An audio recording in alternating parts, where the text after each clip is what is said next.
Well, hello everybody, Larry Young here again with another segment of OLaMan, Living Life with Purity. And in our last segment we talked about how the meaning of words matter, and today I want to dive into what is the meaning of a word, patriotism. What does patriotism mean and where does it come from? Now, patriotism is a word that comes from a Greek root, Pietas. We're all familiar with the Pieta, the beautiful statue of Mary holding the dead body of Jesus across her. Well, the Greek word for Pietas meant love of God, love of neighbor, and love of country. And it was in that order because the Greeks understood that if you didn't have a virtue up top to be guiding you and honoring and love in that regard as your creator and God, and if you didn't carry that down to your neighbors around you, there was no potential of having a unified country out of that, because you had to have the essential building blocks of this congruence to build this love of your country. So it all has to come from one centralized thinking point and love, and that being God as the ultimate whatever. Now, the Greeks weren't necessarily in love with the God that we know today. They had many gods. And so this is just a little bit of a disconnect with that. But the root of the word is pietas. And I've got some notes here I want to go through on this. So when Peter was fleeing from persecution in Rome, and he's running out of town, and he runs into our Lord coming the other way, and he asks, Quo vadi, Domine, which means, where are you going, Lord? And then Jesus answers, I'm going to Rome. And the question, he was going back to where Peter was fleeing from. Jesus was going there. He wasn't going to run from the battle, so to speak. He was going to go take it on. The same question we have today, and this was asked by Fulton Sheen clear back in the 40s. He asked, Quo vadi, America? Where are you going, America? Because even back in the post-war era, the 40s and 50s, the United States was going through this intellectual debate that was going on. These elitists were making themselves quite prevalent in the thinking man society, so to speak. The intelligentsia was raising its head up because they weren't going to deal with any more of these non-negotiable wars that were going on. They were going to lift us out of all this type of thinking and this way of doing things. So when Sheen was asking this, so if this was a problem then compared to what we got going on now, has anything really changed, or did it just kind of get, put down a little bit, suppressed, if you will, and then now it's just coming back in a different form because, like I said before in the last segment, we really don't live long enough to truly learn. Now, I got to apologize. The bird is back. I don't know what the heck happened, but I've been working for 2.5 hours and no bird. I start recording here, bird. So we'll just see how long this goes on throughout our season here. But what Sheen was trying to get at was patriotism is a virtue that is allied to the old virtue of the Greeks and the Latins, so the classics, so it's tied to that. And he iterated that when we no longer have God, we no longer have love of country. And if, like I said, if you lose any one of those three elements there of love of God, love of your neighbor, and love of country, if you lose any of those, the whole pyramid falls down. So Sheen was tying into this back then, and I just find it very incredible that all the old things are new again. So Sheen went on to examine today our problem is with revolution. This country was started in revolution, and revolution's still with us today in a different form. But the question is, are we living in the revolutionary tradition of our forefathers, of our Jeffersons, and those who came before us, who laid this great country out? Are we living in that tradition of revolution, or are we living in the French model that was going on at the same time? A lot of people don't realize that as the United States was being formed and we were having our revolution here, the French Revolution had been going on, and it kind of came to a end, I think it was 1794, I think, when they put down Robespierre. But the timeliness of it was very much in concert with each other, going across either side of the shores. So Jefferson had a really tough dynamic going on with the people around him as he was helping to write his documents. He had to voice against the call for violence and extremism that was going on over in France, and he was trying to lobby for a more political debate of an understanding of this attempt at a federal republic here that we could have here, more like a democracy, but it's really not a true democracy. But there's a reason for that, and we have to protect that too. So we're dealing with two different kinds of revolution that's going on. And Jefferson's revolution was about trying to empower the people with a role of like a self-government and smaller government, and to let the people live by their own virtue under this love of God. Now, the French Revolution had guys in it, Robespierre, and there was one young fellow who was quite a flamethrower in that group. His name was Louis Antoine Saint-Just, Saint-Just, if you want to look it up. I'll put it up on the screen here.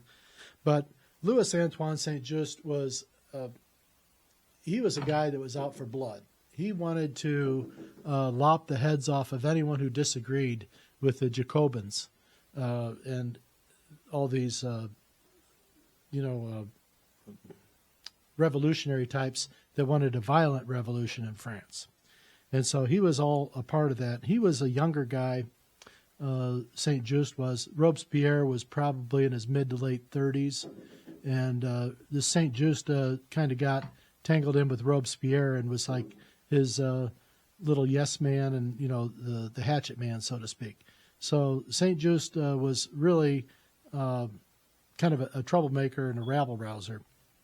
But he was looking for the violent way to get things done rather than a political and a working things out together. He did not want to appease anybody, anyone who was against him. He wanted to kill them on the spot and take all their possessions. So this was one of the things that he wanted to do in this revolution, was to behead anyone who disagreed with their way of thinking, their ideology, and then to take all of their property and to redistribute it to the masses, the lowly masses, as he called them. But they weren't always necessarily the lowly masses. It might have been more like your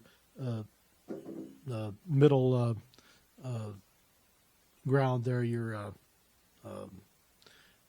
great not quite. So they weren't rich, they weren't poor, but they were this middle class. I guess that's what I want to get at, if there was one.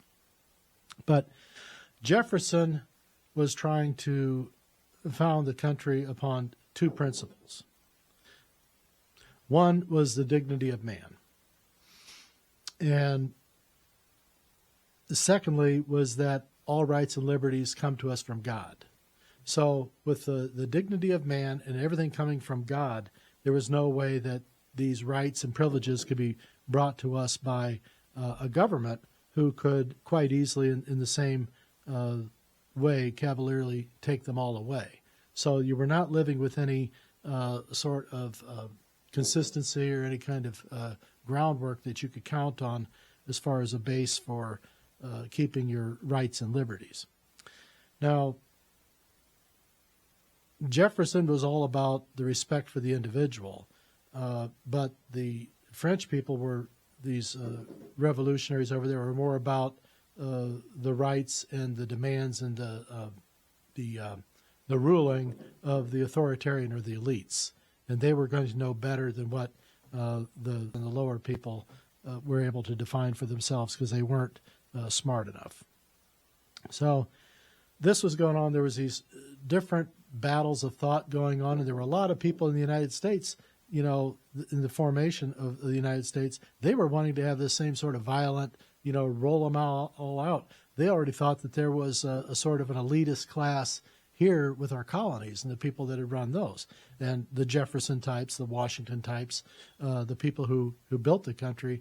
A lot of people were calling them to have been, this elite class, and they wanted to shut them out and shut them down and take them over.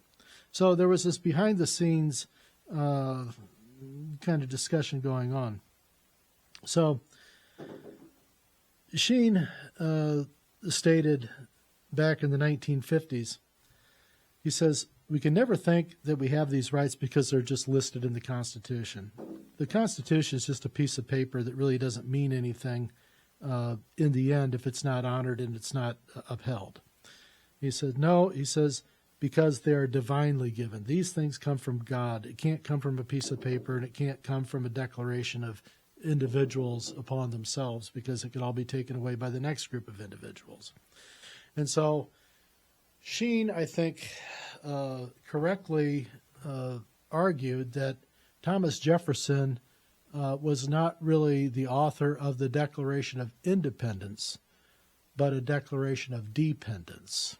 And he wrote an entire book on this back in the 1940s, and I think it finally got published about 5-6 years ago. I haven't read it yet, but I think it was called just that, the Declaration of Dependence. I think that's exactly what the name of the book was. So you should probably look it up. It's probably going to have a lot of good stuff in there. So Sheen is talking about how, all these rights come from God, and he's not the first one to have talked about that, but he's the one that was most forcefully about that. We are independent because we are dependent on God. And if we want to keep our rights and liberties, we have to keep God. Otherwise, everything else goes. We've lost that first leg of that triangle I was telling you about the word piety and patriotism and how they go together. That's the glory of being an American, is that there is this subordination to God in the way we're thinking. And this is a unique situation in this day and age in this country, but it's being lost right now because we have these French-type revolutionaries that want blood, they want anger, they want to yell down, down, down. And I was caught the other day by surprise when somebody on one of the news programs, it was one of these protesters, was they had him on video saying, "Death to America, death to America, death to America." They had this person on video saying that. And then they asked him about it afterward, and the person vehemently denied it, said, "I never said that, I never said that." And then they played him back the video, and they says, "Oh, no, that's not what that means. That just means down with America." Well, no, down with America means down with America. Death to America means death to America. Words mean something. Words matter. So when these people, these antagonists, these violent revolutionaries, whenever they get held to account on it, they always say, "No, that's not what I said." They're trying to gaslight you. So gaslighting is one of the weakest things that you can do as far as an argument goes, and it shows when you're gaslighting, it means you have really nothing to stand on your own. So whenever somebody gaslights you, know when it's happening. It's going to be a common tactic that's going to be used against anyone who goes up against the ideology that's being proposed. So if you come against the ideology that's being proposed by these new revolutionaries, they're going to label you and want to ostracize you and put you down and possibly kill you, take you out, take your stuff in the old world method. This is what they have designs on. This is what they see as the right way to go about it, because they think if they don't do it, it'll never get done, and the world will just continue on as it is. So are they flawed? Are they evil? Or are they just dumbasses? I don't know. Probably a combination of all that in there. Sheen made a really stellar point in this I was able to pull out.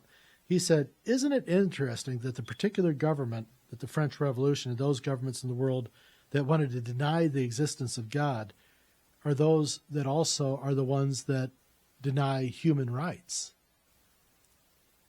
Think about that. The countries, the regimes that deny God and put down God are the ones who put down people and deny human rights and enslave people and things like that. I talked the other day about how what's going in the Sudan and Nigeria with true genocide, which is happening. I mean, entire villages being wiped out in an afternoon as sport. Taking all the possessions, ransacking the place, leaving the bodies to decay and be eaten. And then they wait a few days and go down the road and they knock out the next village.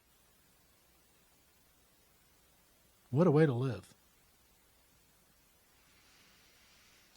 The people in the French Revolution thought that violence and terror was the only way to effect the change. And so Jefferson was really up a really big wall there in trying to convince the rest of the patriots here on this shore that the violent way was not the way to go, that it wasn't going to end up well for anybody. And I think the French Revolution showed that in the end, that Jefferson was correct. We're going through the same thing that Jefferson faced. You know,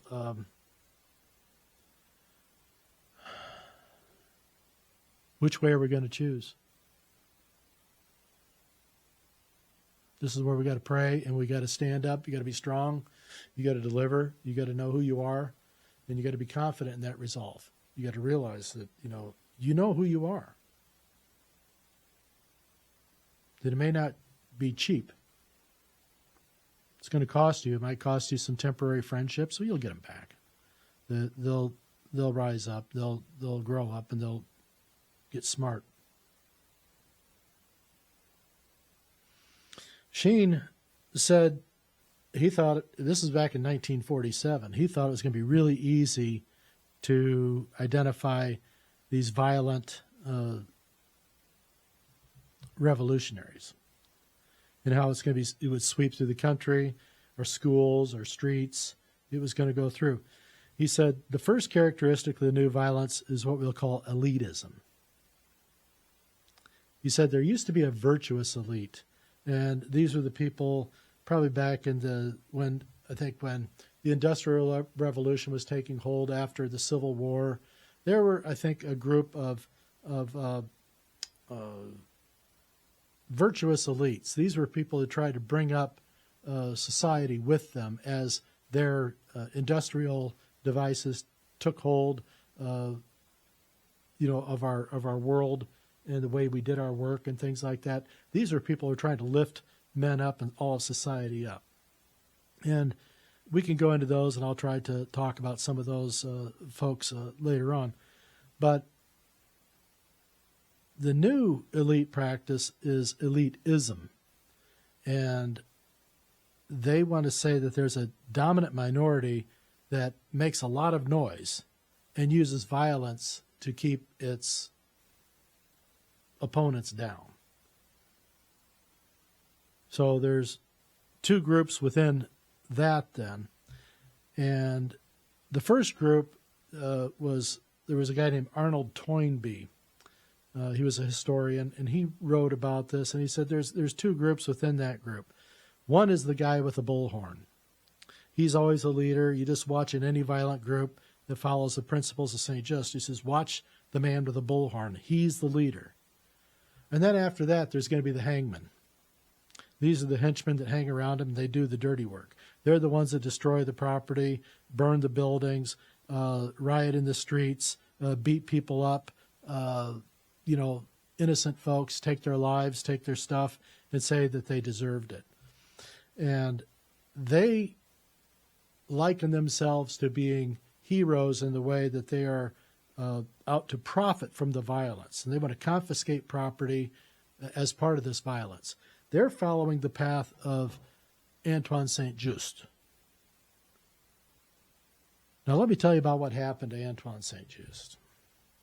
So the French Revolution is going on, and about 14 100,000 people were killed and moved out of the way by the Jacobins and Robespierre and his henchmen. And St. Just was one of these guys. They knocked off about 14,000 people and may have displaced about another 300,000. They called it the Reign of Terror. And it was just a hideous spot in history, especially the French. And they don't want to talk about it.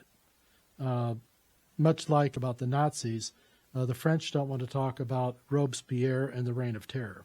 Which is smart, because it was terrible. It was hideous.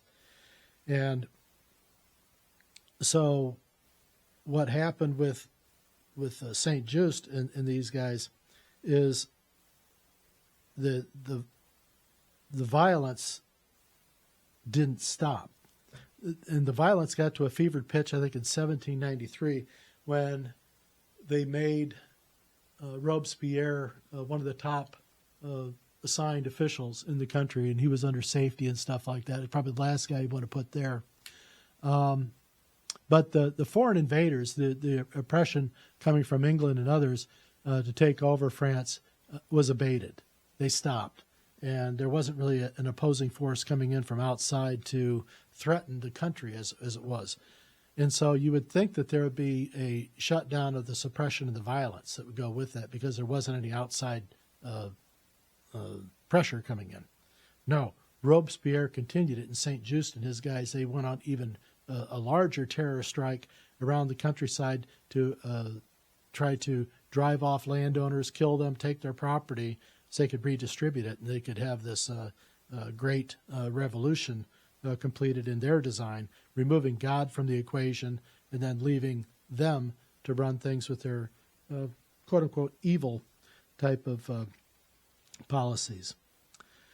So after Toynbee talked about the two different types of people within the group of the new violence of the day, the bullhorn guy and then the hangman, Sheen pulled out another characteristic of these revolutions that was happening and he was seeing after post-World War II, and that was a form of mysticism. And now mysticism is typically a religious term going with unexplained beautiful things that happen, I think, with the spirit world and the God and the good in particular. You got to look more into mysticism and the roots of it as far as the names go. But mysticism has now entered into politics. And religious mystics would say it's either God or nothing. That's the religious side of mysticism. Now, political mysticism is that there is no God. It's my will or nothing. God is not even in the room in this discussion. And this is what our current day elitists are insisting on that we all follow. Remove God from the equation, because God is just an abstract thought of mindless, dumb people, lowly people. They are not elevated in their wisdom like we are with the elites. So they have no alternatives to there being no God. They are the only alternative. There's no compromise. So, and they want to make their mysticism a blank sheet. They don't want to write down what their feelings are and what their ideology is, because they always want to be able to move this goalpost whenever it fits their needs. We see this going on all around us right now. Now, if Sheen was seeing this back in 1947, and there's been 77 years since then, what the hell are we doing with today if this is like political mysticism on steroids right now? I don't know. Toynbee did come up with one other property on the two, between the bullhorn, the hangman, or the henchman, and he did introduce Satanism into the characteristic mold of this. And Satanism would go right along with this thinking of eliminating God, because naturally when you eliminate God, it leaves room for evil and Satan to come on in. Now, in my last segment, I did talk about that the naturalness of evil is destruction, and the naturalness of good is creation and healing and building up. The two are antithetical to each other, but when one goes down, the other one rises up. That's how it goes. The world is built on order. There's a plan. Scientists are able to discover the laws of the universe, and in discovering the laws of the universe, men find harmony. This harmony and order had to come from somewhere. It came from God. What is the essence of Satanism? The essence of Satanism is the destruction of that order. The order of law, the order of morality, the order of religion, the order of ethics. Anything that you please. This is St. Just today.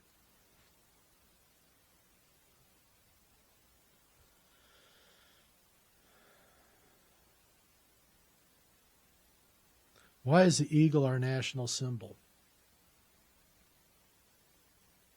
The eagle builds its nest in the highest points of the mountain crevices. When its young hatch, the eagles know when it's time and they push the babies out over the edge of the nest. The babies fall and they plummet to earth. And what the parents are hoping is that these baby eaglets will spread their wings and learn to soar. Now, these baby eaglets are falling to the earth. Now, as they're doing this in their death spiral, if they don't come out of this, they're going to die. Now, who's there to protect them? Mom and Dad. So when these eagles push the babies out of the nest, they fall down there with them, and they glide along with them down. When they get too low, they will grab the babies in their talons, fly them back up as high as they can again, and drop them. And they will repeat the process until that baby learns to spread its wings and coast and soar. Sometimes they get it on the first try, sometimes it takes 2 or 3. But this is how eagles do. It's tough love. They know that they're putting their baby into a scary situation. They want to see if the baby responds, but it takes a few times, and that little eaglet does spread its wings. I don't know if there's been a recorded crashing of a baby eaglet to the ground. Quite possibly it's happened. I'd imagine it was. The law of averages usually support that. But they fly down. The eaglets, are feeling like, this blank terror, like something unknown. What is happening here? They don't even know to open their wings. But the bird learns to fly, and it all becomes of this tough love.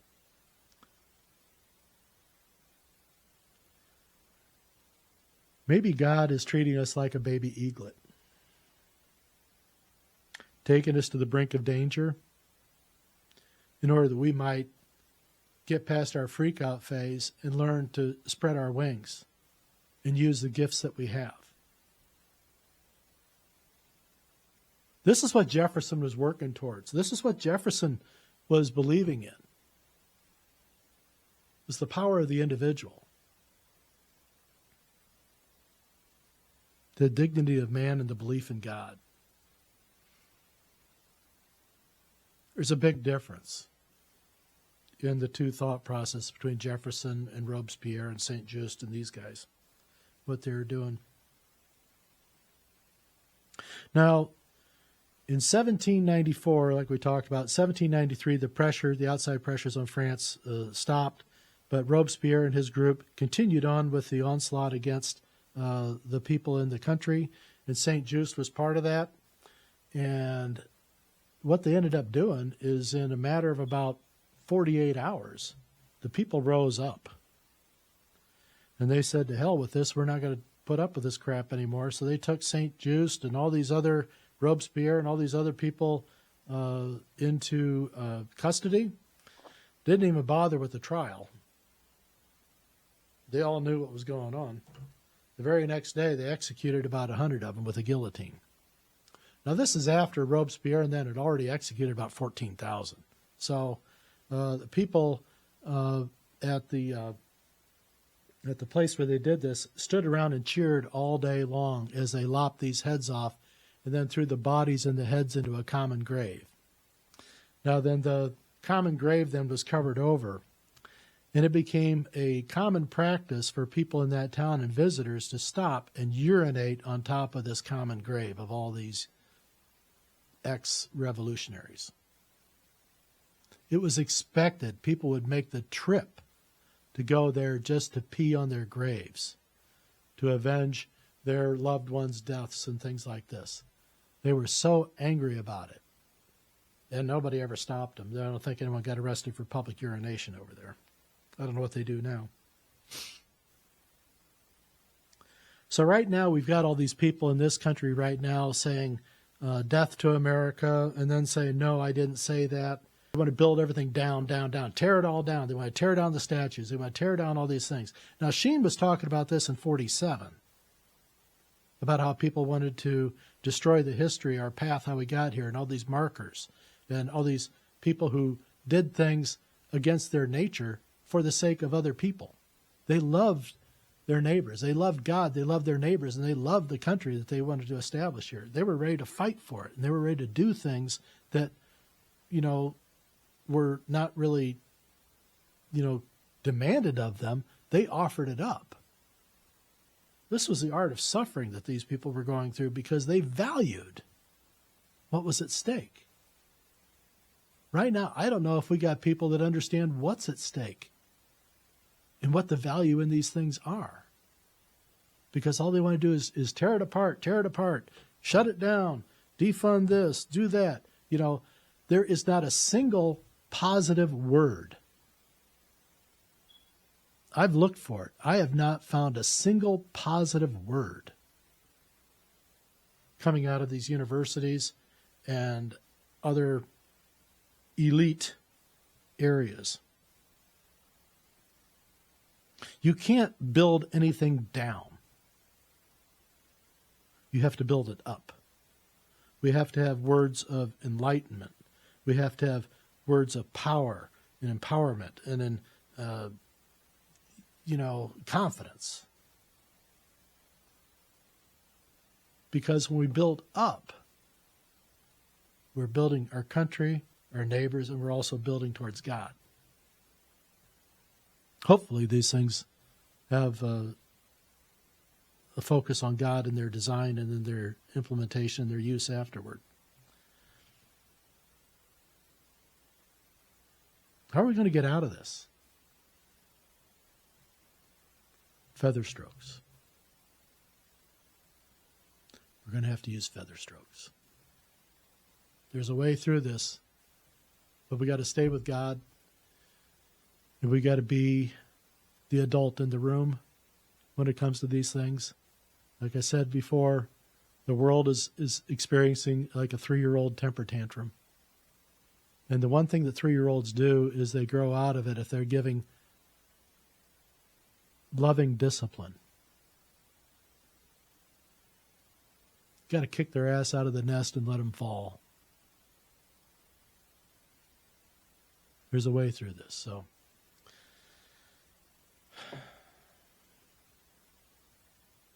this is a tough segment here to go about because it's really hard to see something that I always thought was going to be there in my life, and I see it falling apart. I see it disintegrating, and I see people not standing up for it. So stand with me if you would. Find your heart, find your point, know who you are, and I'm not saying let's get into a fight, but let's not back down. When you see something that's wrong, you got to say, no, that's not right. That's not how it is. I'm not going to be a part of that. Say no and walk away. Don't get into a fight. Just walk away. Say no. Don't endorse them. So I just think it's amazing, and I'm going to drill down more on this with what Fulton Sheen had to say. You know, because he started his TV career here in Rome City. This is where they came together and they wrote the first 2 seasons of the episodes of Life is Worth Living. He had said all this stuff before they even got together for this. This was like 5-6 years earlier than that. What happened between this time and that time? Well, there was a whole lot of interest to get all the priests and all the intelligentsia from all the seminaries from around the United States to come here to write these programs in harmony with each other. And they weren't writing these programs for the benefit of American Catholics. They were trying to write it for the American non-believers and the Protestants who had misguided ideas about what Catholics truly believe. And we still have that going on today. But the way through that is through education and, segments like this. I'll talk about these things. If any of our Protestant friends and faithful want to send questions, want me to weigh in it, I'd love to have a discussion. This is where it goes. I think right now it's the greatest time in our history of man to be a Christian. Opportunity exists. This is the greatest opportunity mankind has ever seen. You do not grow, you do not build things out of conformity. You build things out of conflict.